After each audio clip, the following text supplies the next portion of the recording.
നമസ്കാരം. പൊട്ടനെ ചെട്ടി ചതിച്ചാൽ ചെട്ടിയെ ദൈവം ചതിക്കുമെന്നാണ് ചൊല്ല്.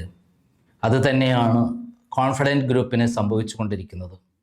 അതിൻ്റെ അധിപനായ ഡോക്ടർ സി ജെ റോയ്, പണം കൊടുത്ത് ഡോക്ടറേറ്റ് വാങ്ങിയ സി ജെ റോയ്, അദ്ദേഹം സ്വയം വെടിയേറ്റ് മരിച്ചു എന്ന് പറയുന്നു. പകരം അദ്ദേഹത്തെ വെടിവെച്ച് കൊന്നതാണെന്നും പറയുന്നു. എന്തായാലും അദ്ദേഹം മരണപ്പെട്ടു എന്നുള്ള കാര്യം നമ്മൾ അംഗീകരിച്ചു കഴിഞ്ഞു.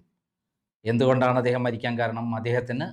അദ്ദേഹത്തിൻ്റെ ഗ്രൂപ്പിനും IT വകുപ്പ് റെയ്ഡ് നടത്തുകയും ആ റെയ്ഡിൻ്റെ ഭാഗമായി അദ്ദേഹത്തെ കഴിഞ്ഞ 29-ാം തീയതി ചോദ്യം ചെയ്യുകയും ആ സന്ദർഭത്തിൽ സുപ്രധാനമായ ചില രേഖകൾ തരണമെന്നും അതേപോലെ ക്യാബിൻ തുറക്കണമെന്നും അദ്ദേഹത്തോട് പറഞ്ഞിരുന്നു. അദ്ദേഹം പറഞ്ഞു, ക്യാബിൻ തുറക്കില്ല, എന്നാൽ സുപ്രധാന രേഖകൾ നാളെ തരാം എന്ന് പറഞ്ഞു. പിറ്റേ ദിവസം ആദായ നികുതി വകുപ്പുകാർ അദ്ദേഹത്തെ കണ്ടില്ല. പിറ്റേ ദിവസം സമയം നിശ്ചയിച്ച് കാണാമെന്നിരിക്കുകയായിരുന്നു. അതായത് റോയ് വന്ന ശേഷം അദ്ദേഹത്തോട് പറയാനിരിക്കുന്നതിന് മുമ്പ് തന്നെ റോയ് വന്നു. 4 മണിക്ക് കാണാനാണ് ആദായ നികുതി വകുപ്പുകാർ നിശ്ചയിച്ചിരുന്നതിന് മുമ്പ് 3 മണിക്ക് അദ്ദേഹം വരികയും പിന്നെ കാണുന്നത് അദ്ദേഹത്തിൻ്റെ ബോഡിയും കൊണ്ട് അവിടെയുള്ള ജീവനക്കാർ ഓടുന്നതും പോലീസ് വരുന്നതും പിന്നീട് IT ഉദ്യോഗസ്ഥന്മാരെ അവിടെ നിന്ന് രക്ഷപ്പെടുത്തി കൊണ്ടുപോകുന്നതുമായ കാര്യങ്ങളാണ് അവിടെ ഉണ്ടായത്. അതായത് എങ്ങനെ റോയ് എന്ന് പറയുന്ന നമ്മളെല്ലാം ചിന്തിച്ചിരുന്ന ഏറ്റവും വലിയ ധനാഢ്യനായ മനുഷ്യൻ, ഏത് പ്രതിസന്ധികളെയും കൂളായി തരണം ചെയ്ത് തന്ത്രശാലിയായ ചാണക്യൻ എന്നൊക്കെയാണ് അദ്ദേഹത്തെ പറ്റി പറയാറുള്ളത്. തികച്ചും സെലിബ്രിറ്റിയായി അദ്ദേഹം നിരവധി സിനിമകൾ എടുത്തു. പ്രമുഖ സിനിമാ താരങ്ങളോടൊപ്പം അദ്ദേഹം പല കാര്യങ്ങളിൽ ഇടപെട്ടു. അവരുടെ കള്ളപ്പണമടക്കം അദ്ദേഹം ഏറ്റുവാങ്ങി ബിസിനസ്സിൽ ഏർപ്പെടുത്തി. രാഷ്ട്രീയക്കാരുടെ പണം അദ്ദേഹം ഇൻവെസ്റ്റ് ചെയ്തു.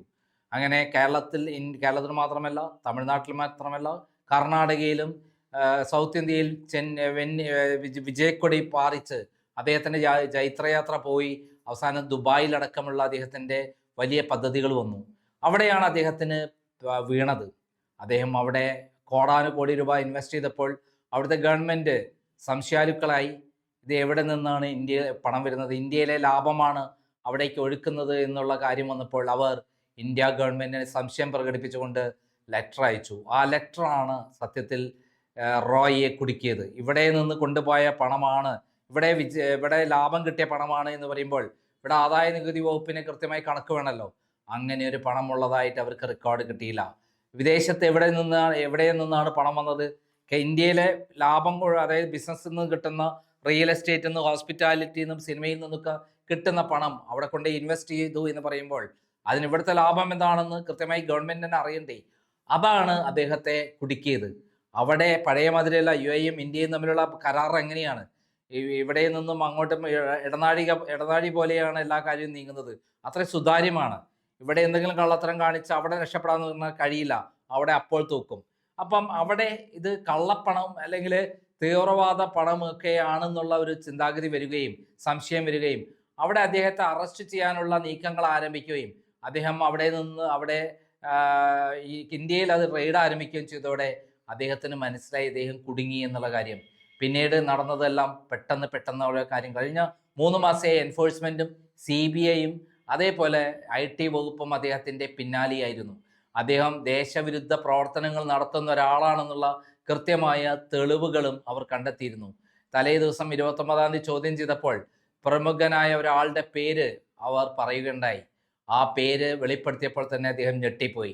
അദ്ദേഹത്തിന് പണം ആയിരക്കണക്കിന് കോടി രൂപ കൃത്യമായി കൊടുത്തുകൊണ്ടിരുന്ന ഒരു കുപ്രസിദ്ധനായ ഒരു ബിസിനസ്സുകാരനായിരുന്നു അദ്ദേഹം.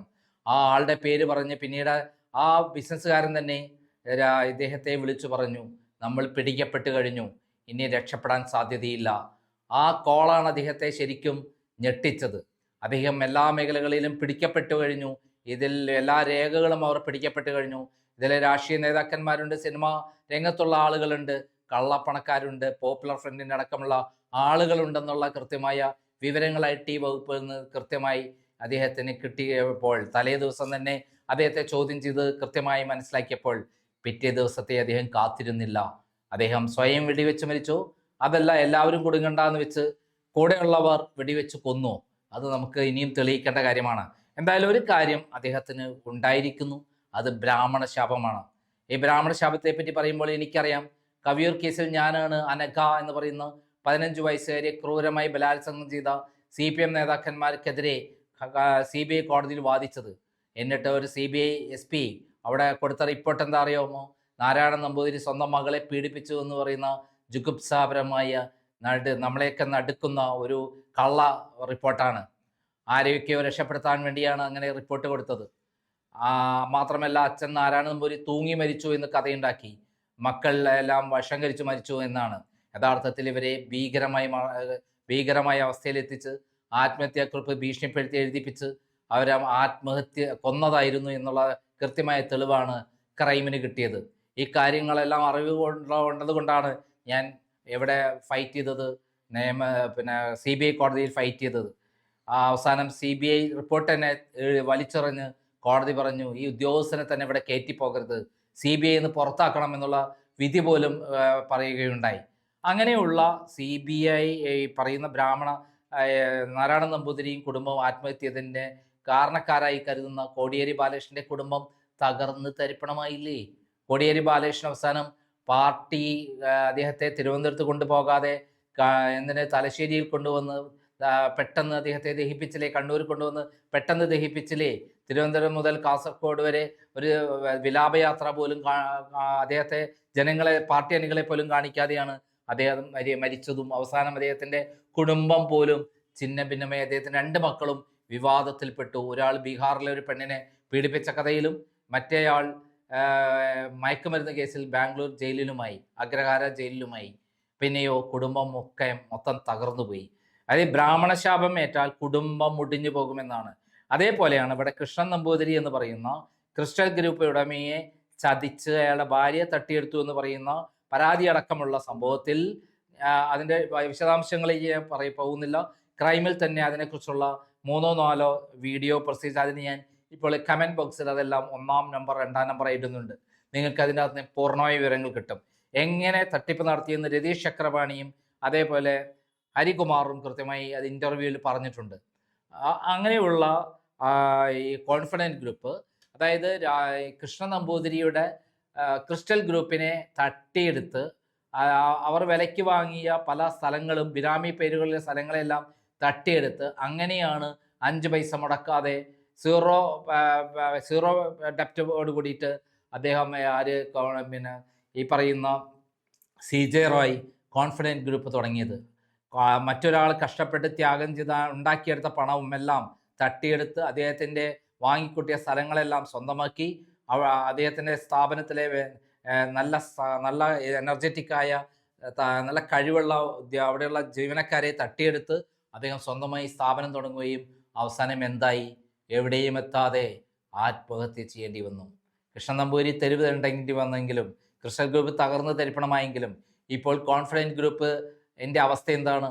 അവിടെ ഏത് സമയത്തും യുദ്ധം ആരംഭിക്കാം, ആരെയും അറസ്റ്റ് ചെയ്യാം, ഏത് സമയത്തും ആ ഗ്രൂപ്പ് പൂർണ്ണമായി തകർന്ന് തരിപ്പണമാകാം. അനാഥമായി തീർന്നിരിക്കുന്നു ആ കുടുംബം തന്നെ. കാരണം ഏത് സമയത്ത് ED റെയ്ഡിൽ ഭാര്യയും മക്കളും അറസ്റ്റ് ചെയ്യപ്പെടാം, കോൺഫിഡൻറ്റ് ഗ്രൂപ്പിലെ MDയും മറ്റുള്ളവരും അറസ്റ്റ് ചെയ്യപ്പെടാം. അങ്ങനെയുള്ള ഒരവസ്ഥയിലാണ് ഇന്നിപ്പോൾ.